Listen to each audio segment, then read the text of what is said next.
Elizabeth from Fern Creek Stickers, and I'm here today to give you a pregnancy update. So first of all, thank you so much for all the love and the well wishes on our pregnancy announcement. It was so nice to be able to finally share that with you all, and I just appreciate everybody who is thinking of us and checking in on us. It's great to feel all the support from this community. So when I announced my pregnancy, I was exactly 19 weeks, and when you see this video, I will be exactly 23 weeks. So I'm gonna give you an update on how things went weeks 19 through 23. First of all, in terms of how I'm feeling, I'd mentioned before that I was still feeling kind of tired. I think I may be getting my energy back. It's hard to say for sure, but the last few days I definitely have been feeling more energetic, and I had a couple nights where I stayed up late. That means stayed up late means I stayed up till like 10 o'clock. So really wild over here. But I stayed up later than I have been, and I wasn't dragging or tired the next day. So I think I am getting some energy back, which is good, especially as I'm about to be starting up with work again. I'm really hoping I have more energy, especially because I hear that as you get into the third trimester and are sleeping less well, that energy starts to go away again. So I'm happy to take it while I can.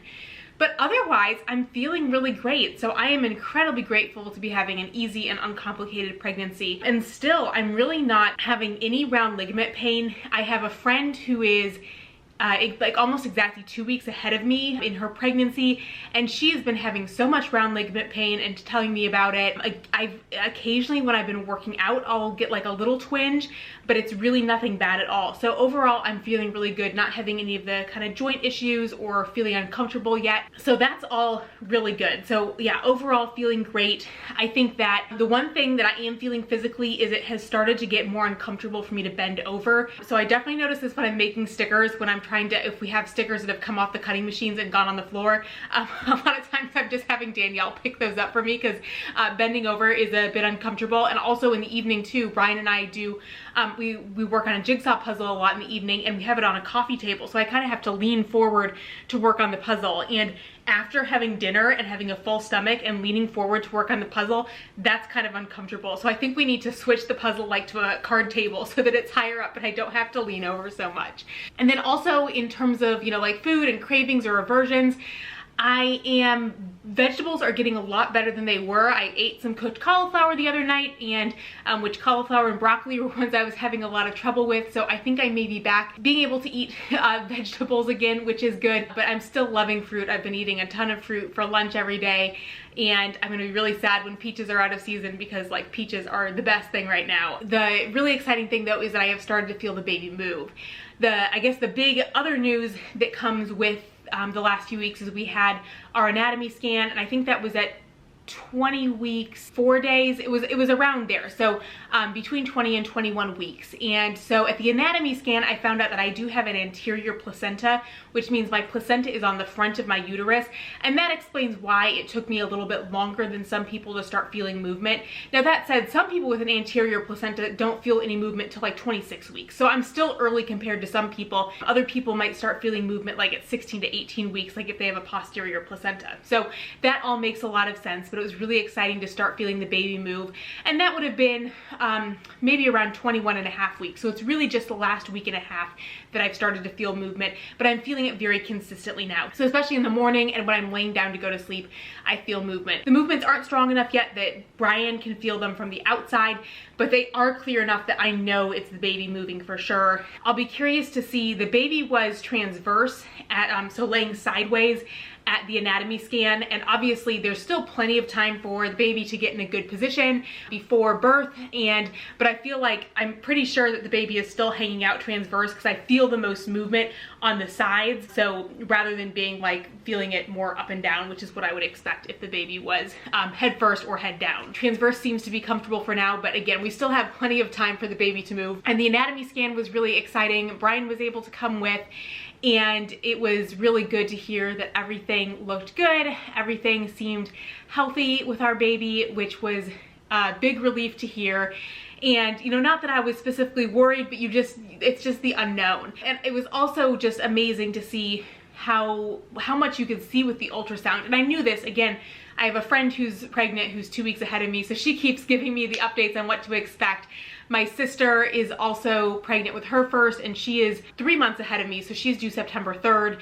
So I've been getting all these updates from other people and hearing a lot more about it. So I knew that the ultrasound pictures today were really good, but it was still amazing to see them for ourselves and to be able to like to see all 4 chambers of the heart. You know, as a layperson, obviously I wouldn't be able to tell if there was something wrong, but I could be like, oh yeah, those are the 4 chambers of the heart, or that's the baby's brain. So seeing all that detail was really cool. And again, I'm really glad that Brian could be there with us. We had a really great ultrasound tech who really took her time and explained stuff and showed things to us. So that was a really cool experience. We have also started to make some big purchases. So the biggest one was we went ahead and bought our stroller.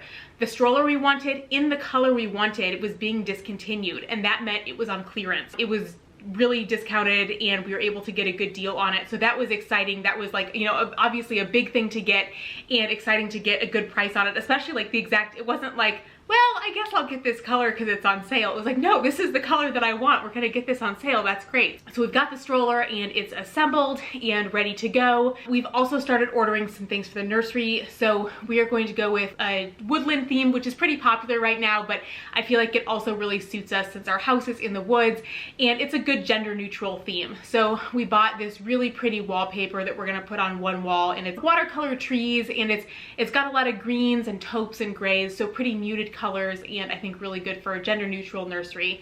So we went ahead and we ordered that, and that's already shipped. So that will be good as well for matching colors for some of the other things that'll go in there, like, you know, things like curtains, having the wallpaper on hand. We probably won't get that installed until my parents come in late September, but we'll have it on hand so we can use that for our color comparison. We also just ordered a bunch of things from IKEA.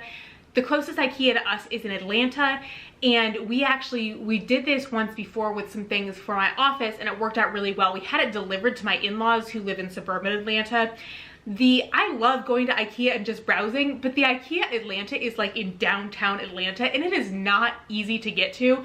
So it's a $50 delivery fee, which to us is totally worth it to not have to go to IKEA, and especially there were 2 dressers, like either one I would have been fine with, and they were both sold out for a long time, and they finally both came back in stock. And also too, with the delivery, it was nice because we could make sure we got the dresser, whereas if we had to wait till we could actually get into the store, the dressers could be gone again. So that's good. So we ordered a dresser that we'll then put a changing pad on top of, and also got some shelving and organizers. The 2 big things we have left to get for the nursery are the glider and the crib. We've picked out the glider that we want. This was actually surprisingly easy. We had gone to Bye Bye Baby, which is, again, we don't have one near us, but there's one in Atlanta, not too far from my in-laws. So we'd gone there earlier in the summer when we were visiting, and they probably had 20 gliders there. And Brian and I tried all of them, and out of all of them, there was only one that felt good to both of us, because Brian's about a foot taller than me, so it's definitely finding something that fits us both was a challenge, because I was surprised that a lot of the gliders, my feet didn't touch the ground when I was sitting on them. So I'm really glad we tried out gliders in person, because if we just ordered something online, it could have been a total disaster. So we found one where my feet hit the floor and the back was tall enough that Brian felt supported. So we've narrowed it down to the one. We just need to pick out the color. So we're waiting for the wallpaper to come, because it comes in like 20 different colors. There are a lot of color options. So we're waiting for the wallpaper to come, so then we can try to figure out what the best color is gonna be. But we do wanna get that ordered because some of the colors have a pretty long lead time on them. And then for the crib, there's a crib from IKEA that I really want, but it's sold out like everywhere for months and months. There's no estimated date it's gonna get back in stock. So I'm kind of holding out for it, but I don't think it's really gonna happen. So there's another one that's kind of the plan B, that's another really affordable crib that we can get with 2-day deliveries. Then one other thing too is just kind of like how I'm looking at how my bump is. What I'm wearing right now is too baggy to really show you. So it's getting to the point where I definitely, like, to me, my body is very different looking. But depending on what I'm wearing, people can't tell that I'm pregnant. So if I'm wearing something tight, people who know that I'm pregnant will say something, but it's not enough that somebody who didn't know I was pregnant, unless they were like very, very bold, they wouldn't say anything. But to me, my body looks really different. And then I've also read 2 books in the last month that relate to parenting or having a newborn. So the Montessori Home and Crib Sheet, I really enjoyed both of those books, and so those were good to get some ideas, and then also have some things to talk about with Brian about what our plans are for raising our child. And again, thank you so much for all of your care and interest and love for our baby, and we we are so excited, and I'm really excited to be able to take you all along with me. I'll see you all again soon. Bye everyone.